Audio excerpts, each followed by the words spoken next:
तो आज आपको ट्रांसफॉर्मेशन के अंतर्गत अफर्मेटिव सेंटेंस को निगेटिव सेंटेंस में बदलने के लिए बताने चल रहा हूं। अर्थात असर्टिव सेंटेंस का आपस में परिवर्तन हो रहा है। असर्टिव सेंटेंस माने अफर्मेटिव और नेगेटिव, तो अफर्मेटिव सेंटेंस को निगेटिव सेंटेंस में आप बदलने चल रहे हैं। कलम निकाल, ये कॉपी निकाल लीजिए, कलम निकाल लीजिए, नियम लिखना शुरू कीजिए। पहला नियम है, जब वाक्य अफर्मेटिव सेंटेंस में होता है तो नियमानुसार वह जिस टेंस में है उस टेंस के अनुसार उसे निगेटिव में बदल करके और उसमें आए हुए एडजेक्टिव या वर्ब ऐसा शब्द बीच में होता है जिसका हम बिलोंग यानी अपोजिट लगा देते हैं। यानी सबसे पहले नियमानुसार बदलेंगे, यानी जिस टेंस में है उस टेंस के अनुसार निगेटिव बनाएंगे। अगर प्रेजेंट इंडिफरेंट टेंस में है तो डू नॉट, डज नॉट लगेगा। पास्ट इंडिफरेंट में है डिड नॉट लगेगा। इज एम आर है तो केवल नॉट लग जाएगा। यानी जैसा हो उसके अनुसार हम बनाते हैं और तब उसका अपोजिट लगा देते हैं। जैसे एक वाक्य लिखिए, Sita is a beautiful girl. Sita is a beautiful girl, ये सामान्य वाक्य है, ये हमारा लगा हुआ है, नॉट लगेगा। अब इसमें उल्टा एडजेक्टिव है ब्यूटीफुल, उसका उल्टा हो जाएगा अगली। तो पहले निगेटिव बनाएंगे, Sita is not a beautiful girl हो गया, और अब ब्यूटीफुल को हटाएंगे, उसका उल्टा लगाएंगे तो क्या हो जाएगा, सीता इज नॉट एन अगली girl. Sita is not an अगली गर्ल माने सीता एक सुंदर लड़की है। सीता इज नॉट एन अगली गर्ल, सीता एक कुरूप लड़की नहीं है। जब कुरूप नहीं है तो क्या है, सुंदर है, अर्थ वही हो गया। एक और उदाहरण देखिए, he loves drinking, वह पीने से प्रेम करता है।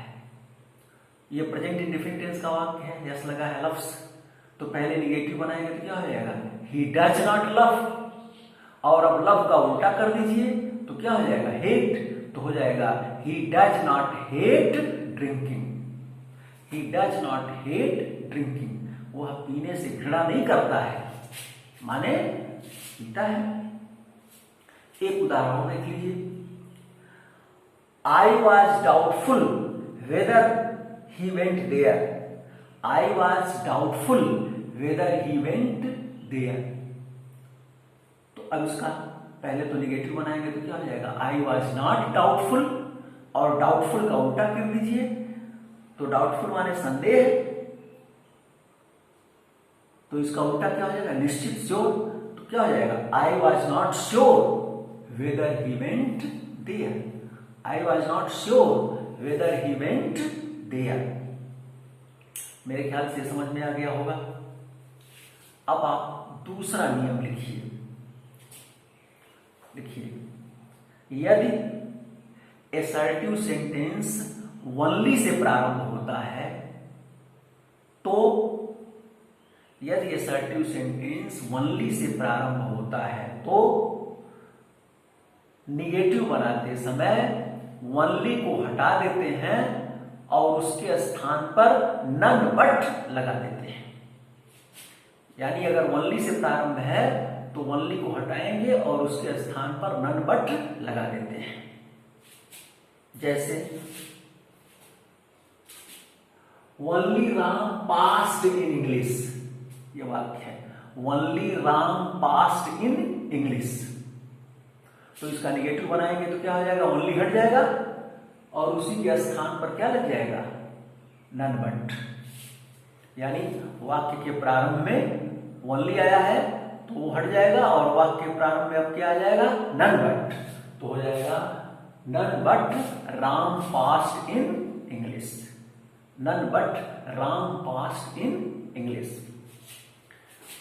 एक नियम और लिख लीजिए, वही तीसरा, यदि सब्जेक्ट के बाद एलोन आया हो, यदि अफर्मेटिव सेंटेंस में, यदि अफर्मेटिव सेंटेंस में सब्जेक्ट के बाद एलोन आया हो तो वह एलोन भी समाप्त हो जाता है और वाक्य के प्रारंभ में नन बट लग जाता है।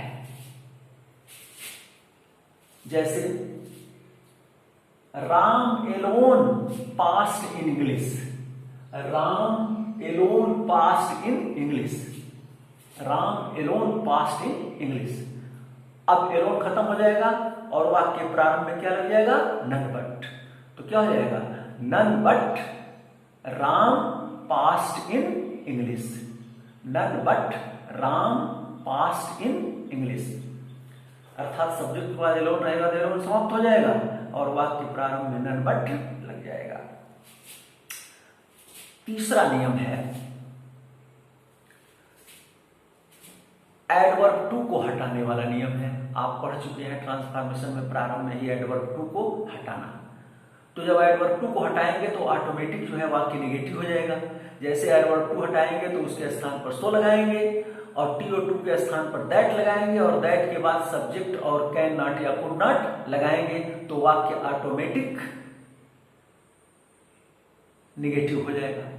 जैसे उदाहरण एक लिख लीजिए, he is too weak to walk, he is too weak to run, walk मत लिखिए, he is too weak to run.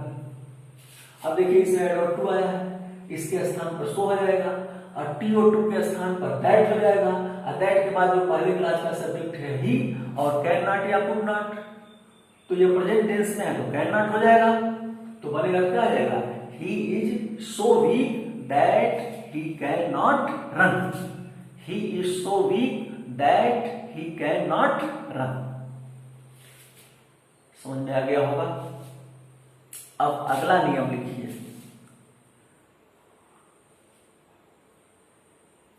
यदि अफर्मेटिव सेंटेंस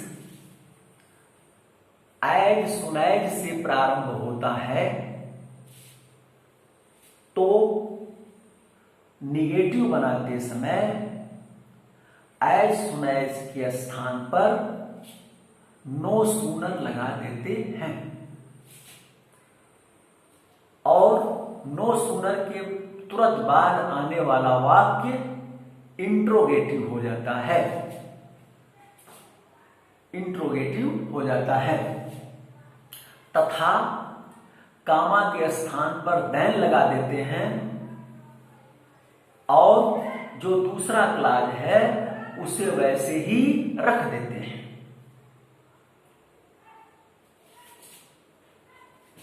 अर्थात यदि एज सुन एज आया है तो उसके स्थान पर नो सूनर लगाएंगे और नो सूनर के बाद आने वाला वाक्य ये इंट्रोगेटिव में हो जाएगा, यानी सहायक क्रिया से शुरू हो जाएगा, सहायक क्रिया बाहर आएगी और उसके बाद जो कामा लगा हुआ है उसके स्थान पर देन लगा देंगे और दूसरा क्लास वैसे ही रख देंगे। जैसे उदाहरण देखिए, as soon as I saw the tiger comma I ran away, comma का बड़ा महत्व है यहाँ। As soon as I saw the tiger I ran away, तो आपका नियम क्या कहता है, एज सुन एज के स्थान पर क्या हो जाएगा, नो सूनर, तो हो गया no sooner. As soon as के स्थान पर आ गया नो सूनर। अब क्या है, आई सा द टाइगर, तो एज सुन एज के साथ आई सा द टाइगर अफर्मेटिव में है लेकिन नो सूनर के साथ वो वाक्य किसमें हो जाएगा, इंट्रोगेटिव में। तो आई सा द टाइगर का इंट्रोगेटिव क्या हो जाएगा, did I see the tiger, तो हो गया no sooner did I see the tiger. और उसके बाद कामा के स्थान पर क्या हो जाएगा, देन, तो हो जाएगा देन और दूसरा क्लास वैसे ही उतर जाएगा, आई रैन अवे, तो बन गया तो क्या हो जाएगा, no sooner did I see the tiger then I ran away, बन गया। एक उदाहरण और लिख लीजिए, as soon as he saw us, comma, he began to weep as soon as he saw us, comma, he began to weep. तो क्या हो जाएगा? No sooner, as soon as के स्थान पर क्या हो जाएगा? No sooner he saw us का interrogative, did he see us, तो no sooner did he see us और कामा के स्थान पे आ जाएगा then he began to weep. मेरे ख्याल से समझ में आ गया होगा। अब अगला नियम लिखिए, लास्ट नियम ये इसका है, लिखिए did not fail, comma do not fail या डज नॉट फेल का प्रयोग करके, अर्थात यदि पास्ट टेंस में रहेगा तो डिड नॉट फेल लगेगा, वाक्य प्रेजेंट टेंस में रहेगा तो कर्ता के अनुसार डज नॉट फेल या डू नॉट फेल लगेगा। लिखिए, इस नियम का प्रयोग तब करते हैं जब उपरोक्त किसी नियम का प्रयोग लागू नहीं होता है। यानी जो जितने नियम पढ़े हैं अब तक उसमें से अगर कोई नियम लागू नहीं होता है तब इस नियम का प्रयोग करते हैं। यानी अपोजिट ना हो, एलोन या ओनली ना हो, एडवर्ब टू ना हो, तो ये कोई नियम ना लगे तब इसका प्रयोग करते हैं। तो इसमें करते क्या है? तो did not fail, do not fail या डज नॉट फेल का प्रयोग करते हैं और इनके बाद इन्फिनिटिव लगाते हैं। इन्फिनिटिव का मतलब 2+1, यानी किसी भी वर्ब के मूल रूप के पहले 2 लगने पर इन्फिनिटिव होता है, तब 2+1 माने 2 और वर्ब का मूल रूप। तो वाक्य में जो वर्ब आया रहता है उसी वर्ब के मूल रूप के पहले 2 लगा देते हैं तो इन्फिनिटिव हो जाता है, और उसको did not fail, do not fail, does not fail के बाद लगा देते हैं। जैसे आप उदाहरण देखिए, I saw the Red Fort last year, I saw the Red Fort last year. देखिए इसमें किसी का अपोजिट नहीं हो पा रहा है और इसमें एलोन या ओनली भी नहीं आया है, एडवर्ब टू भी नहीं आया है, एज सुन एज भी नहीं आया है, कोई नियम नहीं लग रहा है, तब इस नियम को लगाएंगे। अब ये वाक्य पास्ट इंडेफिनिट टेंस में है, तो पास्ट इंडेफिनिट टेंस में जब निगेटिव बनाएंगे तो डिड नॉट वाला डिड नॉट फेल लगेगा। तो आप बनाएंगे तो क्या हो जाएगा? क्रिया के स्थान पर डिड नॉट फेल लगाएंगे तो क्या हो जाएगा? I did not fail, I did not fail, और अब इसके बाद इन्फिनिटिव आएगा 2+1, तो क्रिया इसमें क्या है? सा क्रिया है, तो सा का फर्स्ट फॉर्म क्या होता है? सी। तो हो जाएगा I did not fail to see the Red Fort last year, I did not fail to see the Red Fort last year. यानी पिछले साल मैं लाल किला देखने में असफल नहीं हुआ, इसका मतलब क्या है? मैंने लाल किला देखा। अब मेरे ख्याल से आप समझ गए होंगे, इस पर ले लीजिए एक्सरसाइज कर लीजिएगा। लिखिए,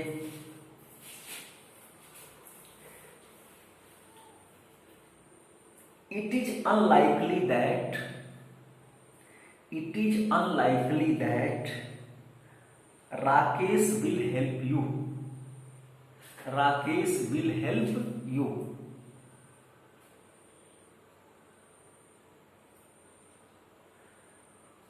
अगला, only good girls got good marks, only good girls got good marks.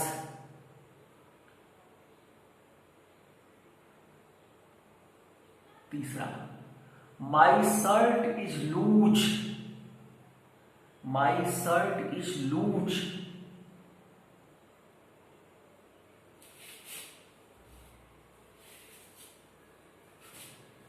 अगला, as soon as the clock struck 10, as soon as the clock struck 10, comma we went to sleep, we went to sleep.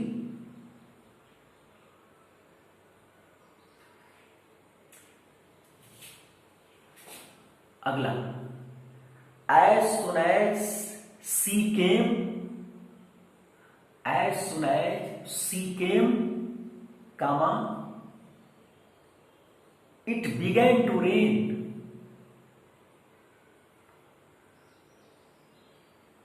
it began to rain।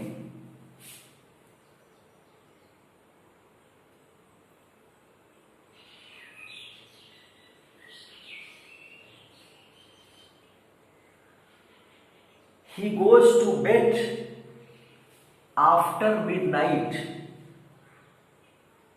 he goes to bed after midnight।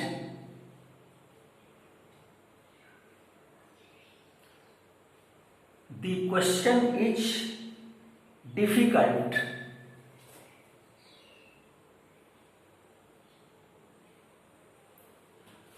the question is difficult।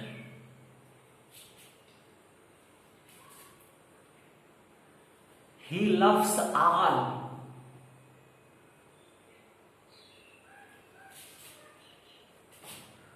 और एक और लिखिए, he is too old to work hard, he is too old to work hard।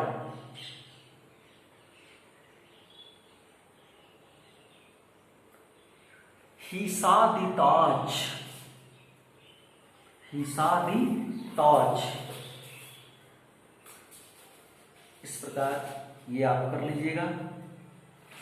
और इसके पहले वाला जो हमने बोला था उसका मिलान कर लीजिए।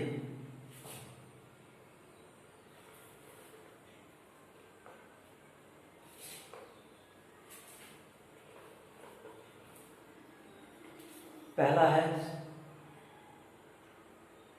Is Ram not a good boy, तो क्या हो जाएगा, Ram is a good boy. Who would like to be poor, तो क्या हो जाएगा, हु है, nobody would like to be poor. Are his friends not faithful,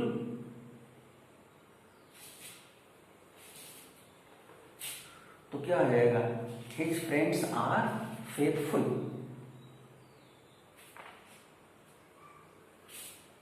can a man change his skin, तो हो जाएगा a man can not change his skin. Who can count the stars in the sky,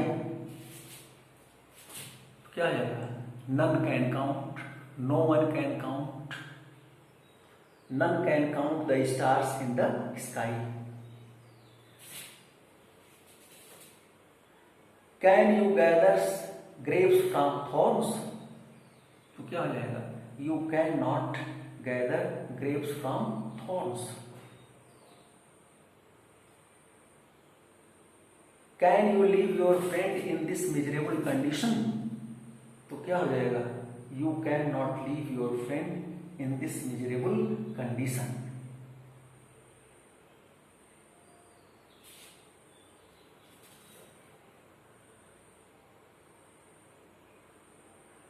will anyone like to fail, तो क्या हो जाएगा, anyone है तो क्या होगा, no one will like to fail.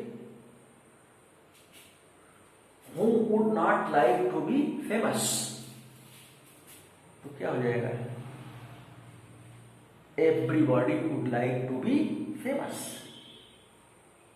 Did Ram not love his sister, क्या हो जाएगा, राम लव्ड हिज सिस्टर। इस प्रकार हमने आपको ये बताया। अब आप इसको दोहरावें, पढ़ें, हल करें और जो समझ में ना आए कमेंट लिखें, मुझे सूचित करें, मैं जानूं क्या आपकी कमी है, उसके अनुसार सुधार हो। धन्यवाद।